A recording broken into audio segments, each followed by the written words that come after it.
이 시간에는 로마서 14장 이어서 계속 강의하도록 하겠습니다. 우리가 로마서 14장에서 다룰 내용은 믿는 그리스도인들끼리 의견이 서로 다를 때 어떻게 우리가 풀어나가야 하는가, 그런 것에 대해서 오늘 다루도록 하겠습니다. 우리는 성경에 나오는 모든 말씀을 다 공부를 해야 됩니다. 그 이유는 우리가 균형 있는 성장을 하기 위한 겁니다. 중요한 것은 우리가 좌로나 우로나 치우치지 않고 균형을 잡고 좁은 길을 가는 거예요. 그래서 마태복음 7장 14절에 생명으로 인도하는 문은 좁고 길이 협착해서 그것을 찾는 자들이 적다고 하십니다. 여기서 생명을 인도하는 문이 무엇입니까? 믿음으로 인도하는 길이에요. 바로 그리스도를 말하는 겁니다. 모든 사람들이 다 같은 모양으로 성장하지는 않습니다.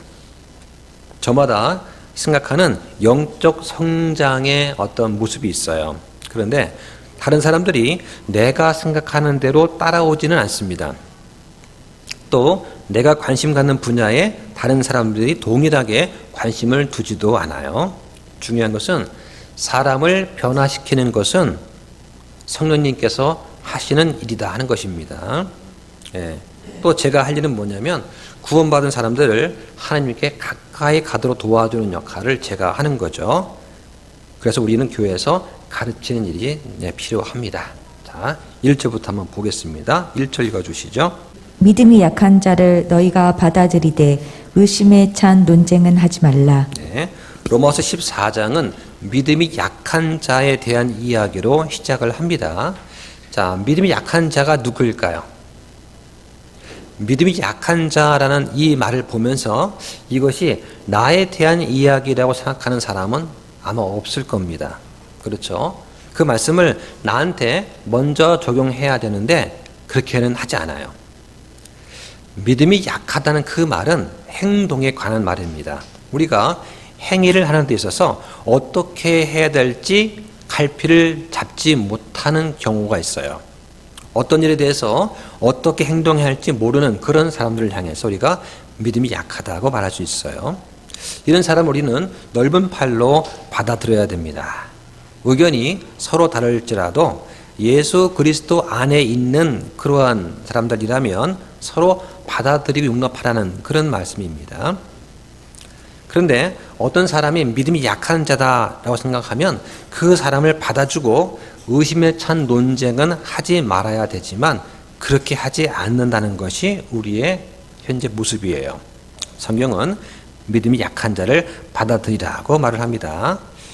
구원은 받았습니다. 그런데 내가 보고 있는 것을 같이 보지 못하는 그런 사람들이 교회에 있습니다. 그런 사람들하고도 교제를 나눌 수 없다면 나도 믿음이 약한 자일 거예요. 어떤 사람이 나처럼 강한 믿음의 그리스도인이 아니라고 생각한다면 그 사람을 우리는 도와줘야 됩니다. 교제를 단절하는 것이 아니라 교제를 나누면서 그를 성장하도록 도와줘야 되죠.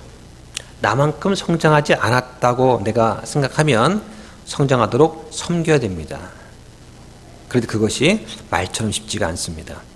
그러니까 믿음의 분량이 나랑 비슷하면 대화가 잘 통합니다. 교제가 편하죠. 그래서 어떤 교회 가면은 끼리끼리 모여서 자기들만의 교제 그룹을 형성을 합니다. 그러면 새로운 사람은 그 교제 그룹에 들어가기가 쉽지가 않아요. 불편하거든요. 뭘 자꾸 챙겨줘야 되고 그 사람에 끼면 대화의 깊이가 갑자기 얕아지게 됩니다. 그래서 누구를 섬긴다는 것, 이건 뭐냐면 보다 완전한 사람이 조금 더 부족한 사람을 채워주는 거예요. 그래서 섬긴다는 것은 어떤 모양이든 어느 정도는 나를 희생하는 것을 요구합니다. 희생하려고 하지 않으면 섬길 수가 없게 돼요. 또 성경은 의심에 찬 논쟁을 하지 말라고 말씀합니다.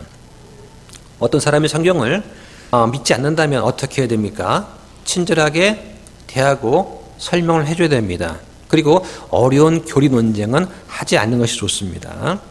그래서 내가 저 사람보다 구원받은 지 오래되었다, 더 성숙한 사람이다 라고 판단이 되면 나는 그 나보다 미숙한 사람을 받아주고 도와줘야 되는 것이죠. 그래서 성숙한 그리스도인들은 그렇지 않은 사람보다 어떻습니까? 더 많은 삶의 간증이 있어요. 내 삶에 더 많은 승리가 있습니다. 그리고 나는 저 사람보다는 하나님과 더 깊은 교제를 나눴을 겁니다. 그런 사람이 영적으로 성장한 사람이죠. 그렇다면 어떻게 됩니까? 덜 성장한 사람을 받아주고 참아주고 기다려주고 섬겨주려야 됩니다.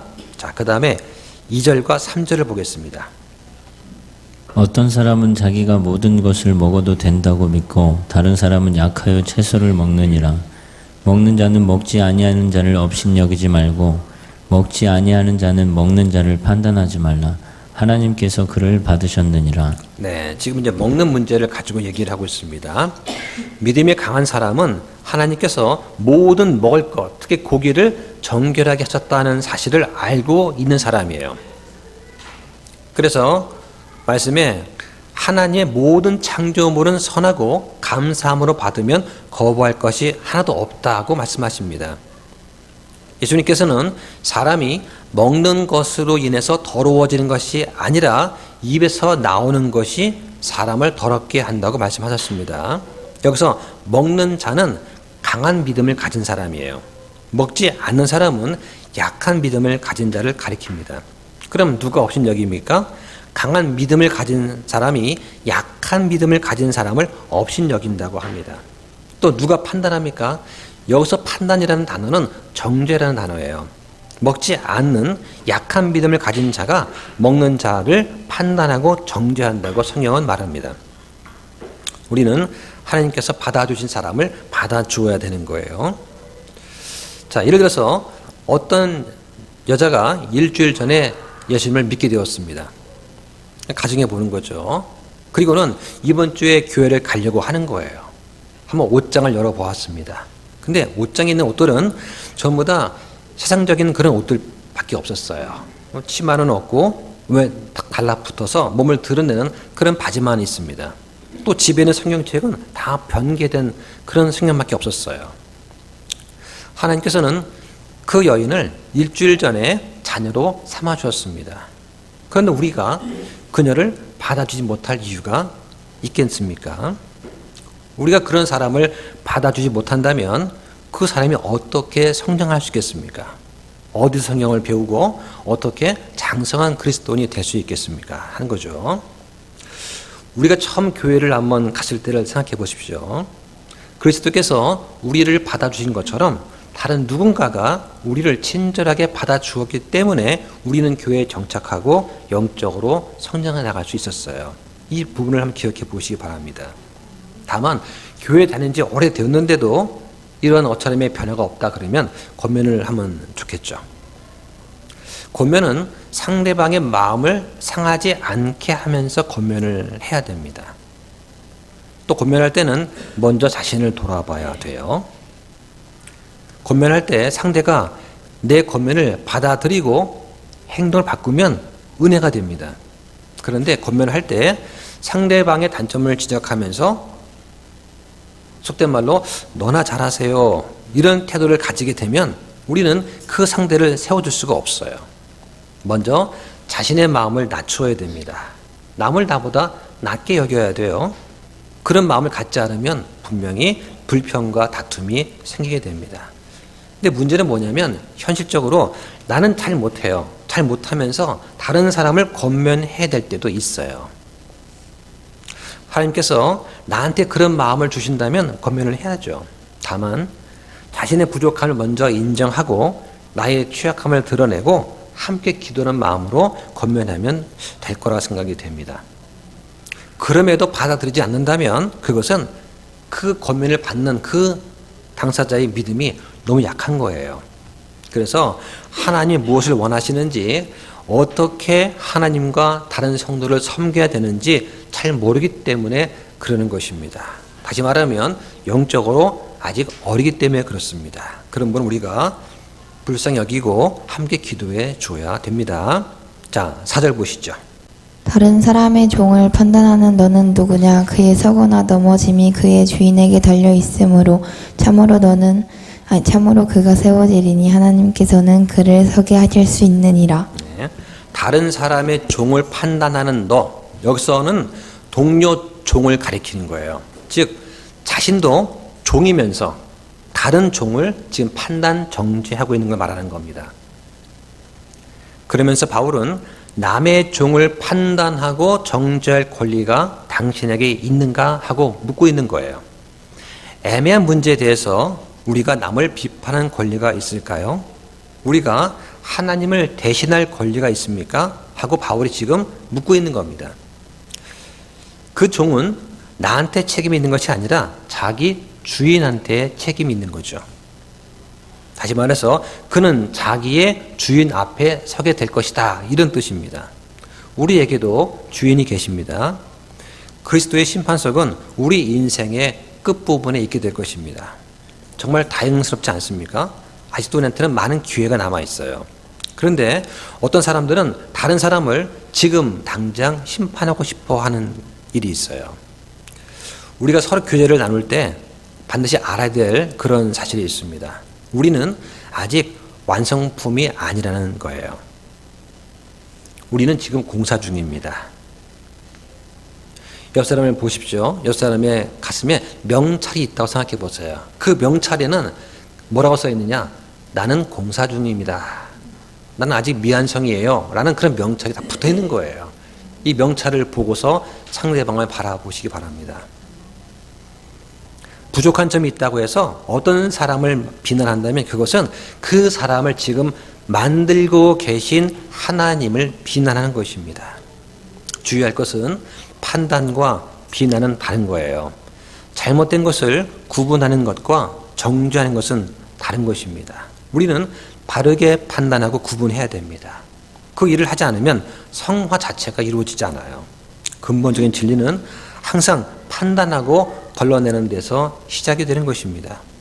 따라서 비난하거나 방해하지 말고 예수님의 겸손한 생각을 우리 안에 품으면 좋겠습니다. 그를 섬기고 사랑하고 가르치고 그에게 본을 보여주어야 됩니다. 자, 5절 보시죠.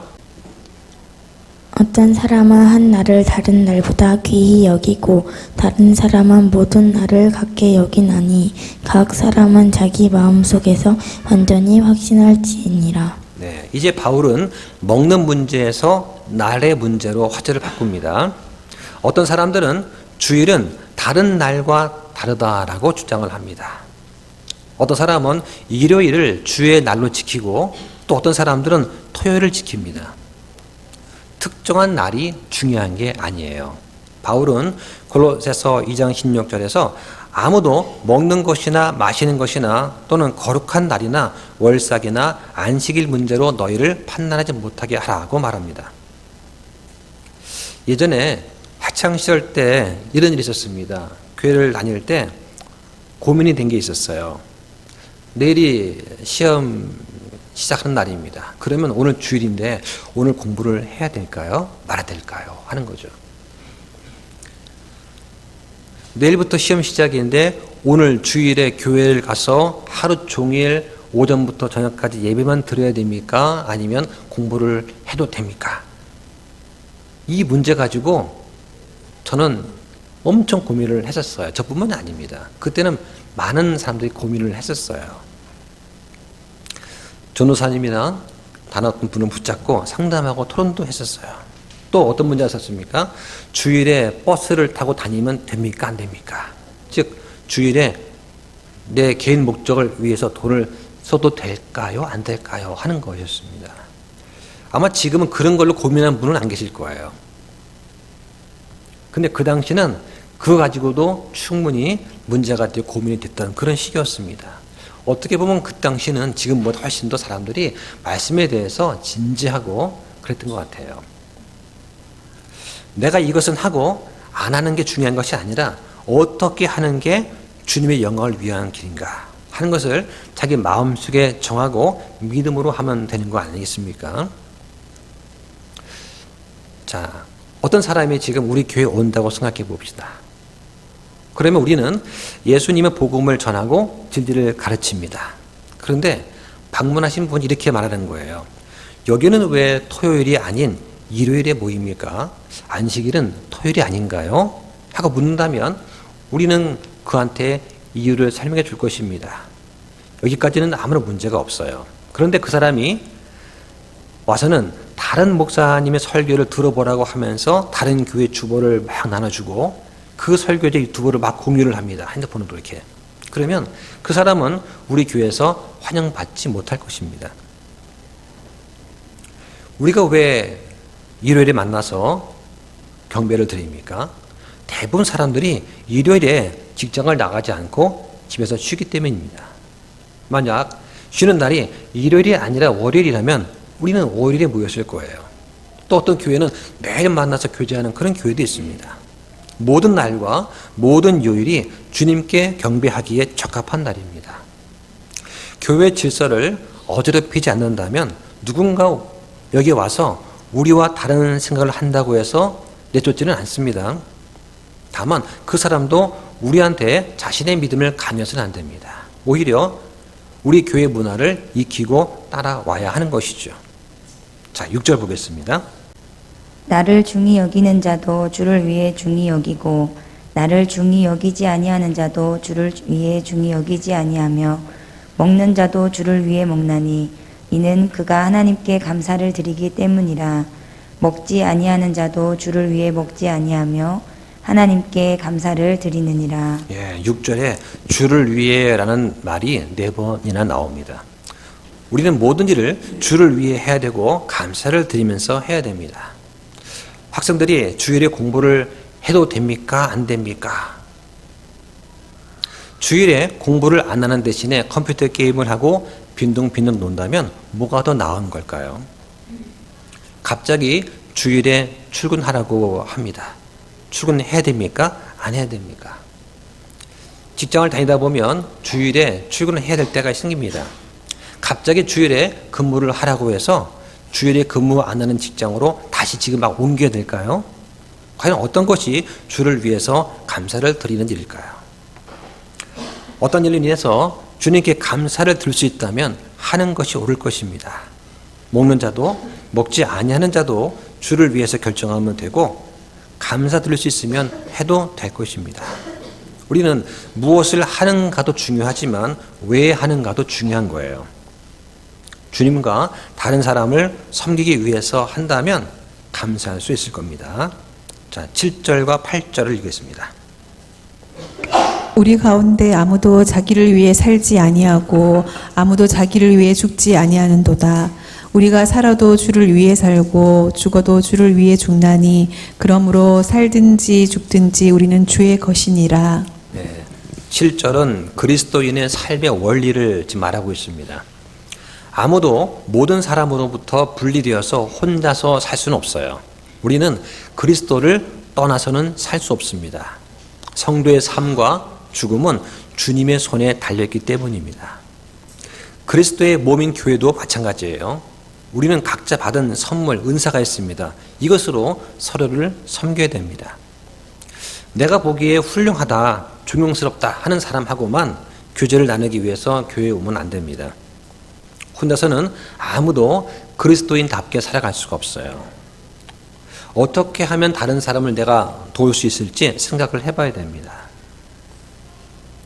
저 사람한테서 내가 무언가를 받아낼 수 있을까? 저 교회는 나한테 무언가를 해줄 수 있을까? 저 교회는 나를 섬겨줄 수 있을까? 이런 생각만 하는 사람은 불행한 사람이고 인생을 허비하는 사람이에요. 우리가 보기에 좀 부족해 보이는 형제 자매들이 있을 수 있습니다. 하지만 그 사람들이 예수 그리스도를 나의 구원자로 받아들인 이상 그들은 이제 주님의 소유가 된 사람들이에요. 이거를 잊으면 안 됩니다. 어떤 사람한테 잘못된 부분이 있다는 사실보다 더 중요한 것은 그 사람이 주님의 소유라는 사실이에요. 왜냐하면 그 사람의 잘못된 부분은 언젠가 사라져 버릴 것이지만 그 사람이 주님의 소유라는 그런 사실은 영원히 변치 않을 것이기 때문입니다. 아무런 잘못도 없고 흠도 없고 점도 없는 그런 사람과 교제하기 원하십니까? 그러면 하나님하고만 교제하셔야 됩니다. 우리는 주님께서 우리를 그리스도의 몸 안에 넣어 주셨다는 사실을 잊으면 안 되겠습니다. 자, 9절 보시죠. 이 목적을 위해 그리스도께서 죽으시고 일어나사 다시 살아나셨으니 이것은 그분께서 죽은 자들과 살아있는 자들의 주가 되려 하심이라. 예, 지금 6절부터 9절까지 주라는 단어가 8번 나옵니다. 이 주라는 단어는 그리스어로 큐리오스예요. 이 단어는 신약에 777회가 나옵니다. 그 뜻은 주, 주인, 소유자라는 뜻이에요. 구원받았든 구원받지 않았든 예수님께서는 모든 사람의 주님이 되십니다. 왜냐하면 참된 주님은 한 분밖에 안 계시기 때문이에요. 지금 9절에서 이 목적을 위해, 이 목적은 무엇입니까? 그리스도께서 죽은 자들과 살아있는 자들의 주가 되시는 거예요. 구원받은 사람은 생명의 부활로 나옵니다. 그리스도를 거절한 사람은 정죄의 부활로 다시 일어날 것입니다. 그리스도인은 죽을 때 예수님 안에서 잠자게 됩니다. 그리고 그리스도 안에서 죽은 자들이 먼저 일어나고 살아서 남아있는 우리가 공중에 채 올라가 항상 주와 함께 있게 될 것입니다. 자, 10절 보시죠. 그런데 내가 어찌하여 내 형제를 판단하느냐? 어찌하여 내 형제를 무시하느냐? 우리가 다 그리스도의 심판석 앞에 서리라. 예, 판단, 즉 정죄는 누가 합니까? 믿음이 약한 자가 합니다. 무시는 누가 합니까? 믿음의 강한 자가 하는 거예요. 교회 안에 믿음의 강한 자가 있고 약한 자가 있으면 판단과 무시가 생기게 된다는 말입니다. 무언가 잘못된 것을 보고 잘못되었다라고 생각하는 것은 아무런 문제가 없어요. 다만 도와주지는 않으면서 판단과 정죄만 하고 있으면 그건 대단히 잘못된 것입니다. 우리가 그리스도의 몸 안에 있는 이유 중에 하나는 다른 사람을 돕고 섬기려고 하는 거예요. 어떤 사람이 잘못하는 것을 보고는 다른 사람한테 그의 잘못을 이야기하면서 험담하는 그 이유가 무엇일까요?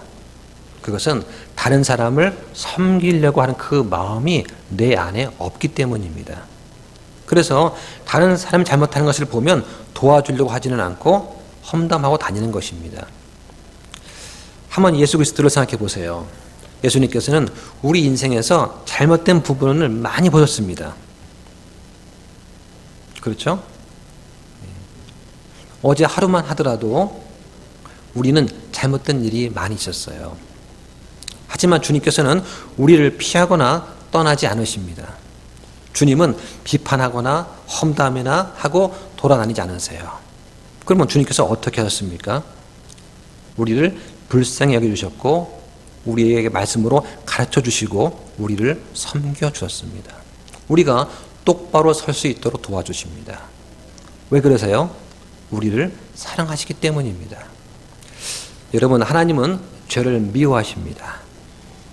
무엇이든지 다 덮어놓고 사랑하는 것은 죄입니다. 무분별한 사랑. 예를 들어서 내 자녀가 범죄했어요. 범죄한 자녀를 숨겨주고 보호하고 자녀를 위해서 거짓말을 하는 것은 죄입니다. 죄를 사랑하고 간음을 사랑하고 음행을 사랑하는 것은 죄입니다. 이것은 우리가 좁은 길을 가려고 하는 것을 방해하는 함정이에요. 함정은 두 가지가 있습니다. 한쪽에는 우리가 무조건 죄를 용납하고 사랑하도록 강요하는 그런 함정이 있어요. 다른 쪽에는 잘못을 하거나 죄를 지은 사람을 비판과 정죄만 하게 만드는 그런 함정이 있습니다. 우리는 죄를 미워해야 되지만 동시에 죄를 지은 형제가 잘못해서 빠져나와서 바른 길로 가도록 도와줘야 됩니다. 왜 그렇습니까? 우리는 모두 그리스도의 심판석 앞에서 회개 보고를 할 것이기 때문입니다. 어떻게 행동하고 내가 어떻게 말하고 어떻게 내가 살았는가 하는 건 중요한 문제예요. 이거에 대해서 내가 내 혀로 설명을 하게 될 날이 올 것입니다. 자, 11절과 12절 보시죠. 기록된 바 내가 살아있음을 두고 맹세하노니 모든 무릎이 내게 굴복하겠고 모든 혀가 하나님에게 자백하리라 주가 말하노라 하였느니라. 그런즉 이처럼 우리 각 사람이 자신에 관하여 하나님께 회개 보고를 하리라. 네, 다른 사람이 뭘 하고 있는지 생각하려고 시간을 낭비하지 마세요. 내가 그리스도의 심판석 앞에 서게 됐을 때 다른 사람이 한 일이 아닌 내가 한 일에 대해서만 회개 보고를 하게 됩니다. 중요한 것은 내가 주님과 올바른 관계에 있는가 하는 것이에요. 옆에 있는 사람의 회개 보고를 내가 대신할 필요는 없어요. 예수님, 저 사람이 말이죠 하면서 내가 저 사람이 한 말과 행동을 내가 할 필요는 없다는 겁니다. 각자 자신의 회개 보고를 하게 됩니다. 그렇다고 해서 이것이 주변 사람들한테 관심을 가지지 말아라, 그런 뜻은 아니에요. 분명히 다른 사람의 일도 돌아보라고 하셨습니다. 너희는 서로 남의 짐을 지라 그리하여 그리스도의 법을 성취하라고 말씀을 하셔요. 진정으로 사랑하는 사람은 싫은 소리를 들을 각오를 하고 할 말을 하는 사람이에요. 누가 듣기 싫은 소리를 듣고 싶겠습니까? 그런데 싫은 소리가 듣기 싫다고 해서 권면하지 않는다면 그것은 사랑이 없는 겁니다. 우리는 지혜롭게 권면해야 되고 사랑을 가지고 이야기해야 됩니다. 그러면 처음에는 기분 나쁠 수 있지만 금방 괜찮아질 것입니다. 자, 13절 보실까요? 그러므로 우리가 더 이상 서로를 판단하지 말고 도리어 이것저것 아무것도 자기 형제의 길에 걸림돌이나 넘어질 기회를 두지 않을 것을 판단할지니라. 네, 판단한다는 것은 정죄한다는 의미도 있고 분별해서 결정한다는 뜻도 있습니다. 우리는 각자 다른 형제 자매가 성장해 나가는데 거침과 방해가 되지는 않는지 잘 판단해서 잘 살펴야 됩니다. 다른 사람의 영적 성장을 방해하지 말고 도와줘야 됩니다. 무너뜨리지 말고 세워줘야 됩니다. 이것이 바로 모든 그리스도인들이 다른 사람에 대해서 생각할 때 고려해야 될 그런 상황이에요. 다른 사람이 뭘 잘못했는지 이야기만 하는 것은 아무런 유익이 없어요. 그 사람이 잘못된 길에서 돌이켜서 주님을 사랑하게 되도록 어떻게 하면 내가 도울 수 있을까 생각해 봐야 됩니다. 어떻게 하면 다른 사람을 비방할까가 아니라 어떻게 하면 다른 사람을 도울 수 있을까를 생각해야 됩니다. 이게 바로 섬기는 사역이에요. 내 생각과 모든 것을 다 동의하는 사람과만 교제를 하려고 하면 우리는 누구하고도 교제를 나눌 수 없게 됩니다. 자, 14절과 15절입니다. 내가 주 예수님을 통해 알고 확신하건대 그 자체로 부정한 것은 하나도 없지만 어떤 것을 부정하다고 여기는 자에게는 그것이 부정하니라. 그러나 만일 내 음식물로 인해 내 형제가 근심하게 되면 이제 내가 사랑으로 걷지 아니하느니라. 내 음식물로 그를 파멸시키지 말라. 그를 위해 그리스도께서 죽으셨느니라. 예. 성경에 보면 어떤 사람이 고기를 먹는데 그 고기가 바로 신전에서 우상 숭배를 하고 나온 고기예요. 우리식으로 말하면 제사상에 올려놓은 그런 고기입니다. 어떤 사람은 개의치 않고 감사함으로 그 고기를 먹을 수 있어요. 또 어떤 사람은 아직 믿음이 연약해서 먹지 못합니다. 저거 우상한테 바친 건데 어떻게 먹어 하면서 못 먹는 사람이 있어요. 여기까지는 두 사람 모두 아무런 문제가 없습니다. 그런데 믿음이 약한 사람이 어떤 사람이 먹는 것을 보면서 속으로 의심하면서 따라서 먹는다면 그거는 죄가 되는 거예요. 성경에 의심하면서 먹는 자는 정죄를 받는다고 말씀하십니다. 믿음이 강한 사람의 자유가 믿음이 약한 형제를 걸려 넘어지게 하고 죄를 짓게 만든다면 그리스도께 죄를 짓는 일이라고 할 수 있어요. 그래서 바울은 만약 음식이 내 형제를 걸러 넘어지게 만든다면 나는 평생 고기를 먹지 않겠다고 말하는 거예요.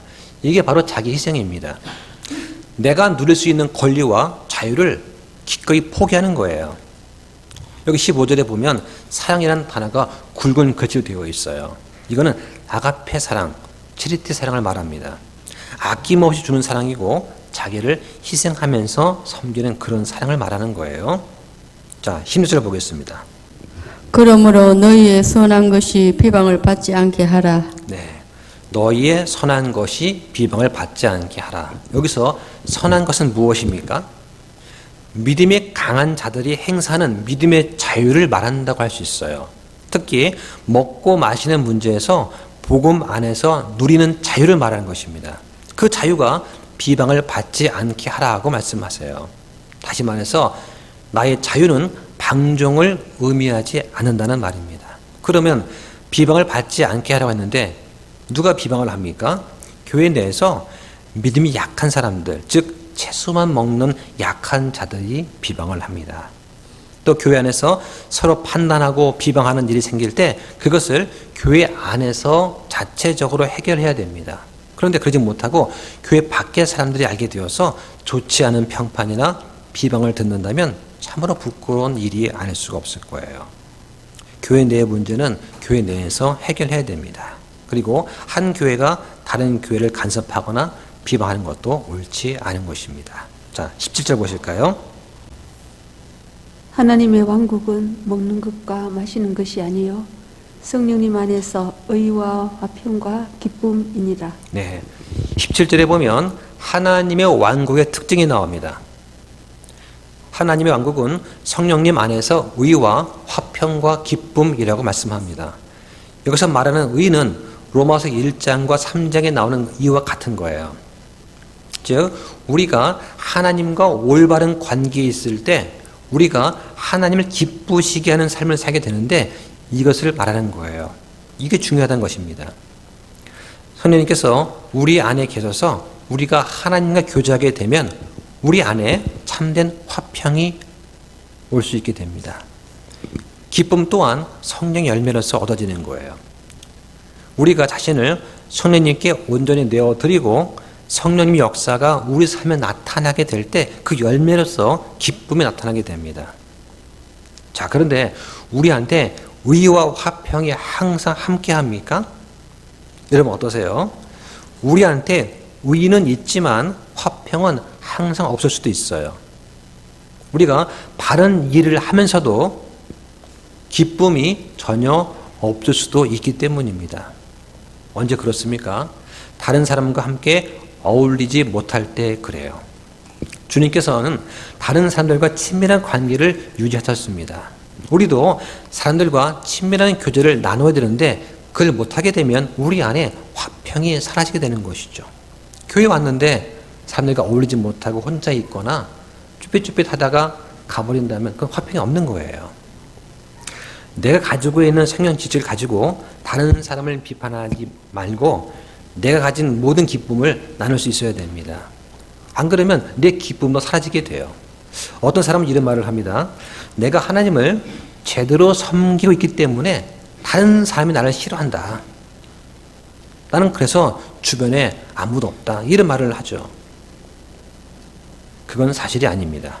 내가 하나님을 제대로 섬기고 있어서 나한테 친구가 없는 게 아니라 내가 제대로 섬기지 못해서 친구가 없는 것입니다. 다른 사람을 비판하고 험담하는 것은 주님을 섬기는 게 아니에요. 성경 구절 몇 개 좀 안다고 해서 내가 주님을 더 사랑하고 더 섬기는 것도 아닙니다. 우리가 의로우면서 동시에 화평과 기쁨을 얻게 되기를 소망합니다. 자, 18절과 19절 보겠습니다.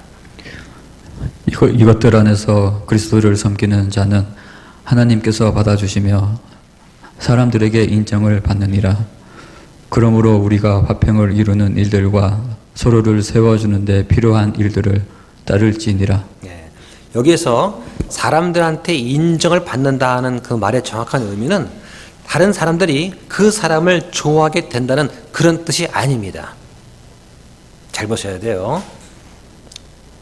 세상에 있는 사람들은 그리스도인을 미워하게 되어 있어요. 예수님을 믿지 않는 사람들 안에 있는 영은 불순종하는 영입니다. 그 영은 성령님을 모시고 있는 우리를 질투하고 시기합니다.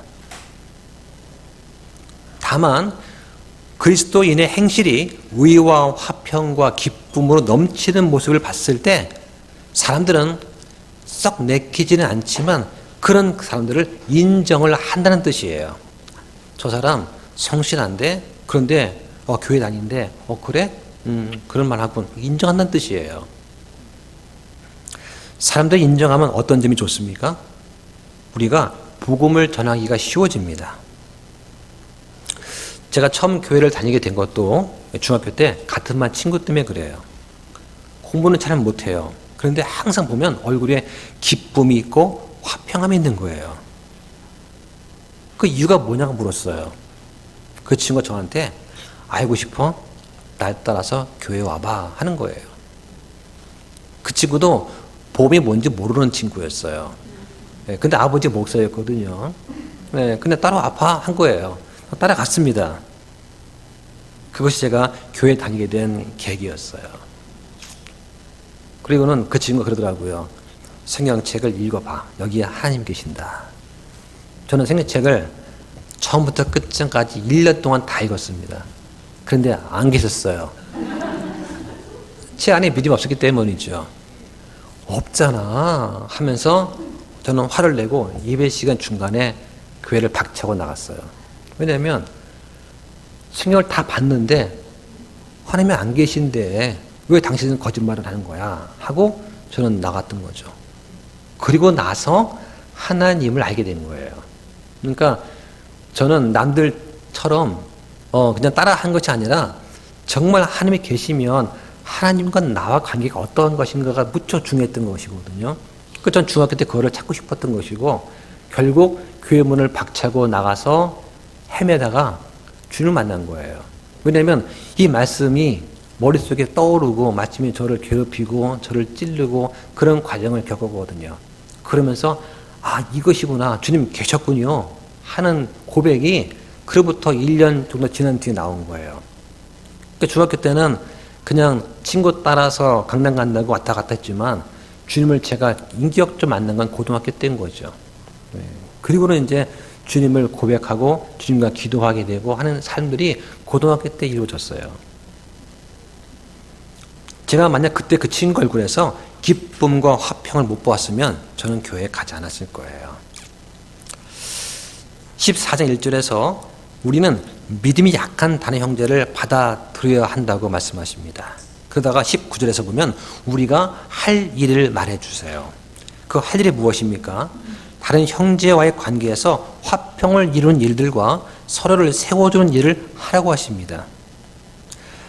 마태복음 5장 24절에 보면은 예물을 드리기 전에, 즉 예배에 참여하기 전에 나를 대적할 어떤 일이 그 형제한테 있으면 먼저 그 형제와 화해하고 그 뒤에 예물을 드리라.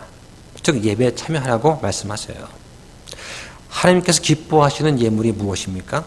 형제를 위한 따뜻한 사랑, 격이 없는 화해, 생명을 내놓을 정도의 섬김, 아마 이런 것일 거며 나의 행동과 말을 통해서 다른 사람 믿음을 세워줘야 됩니다.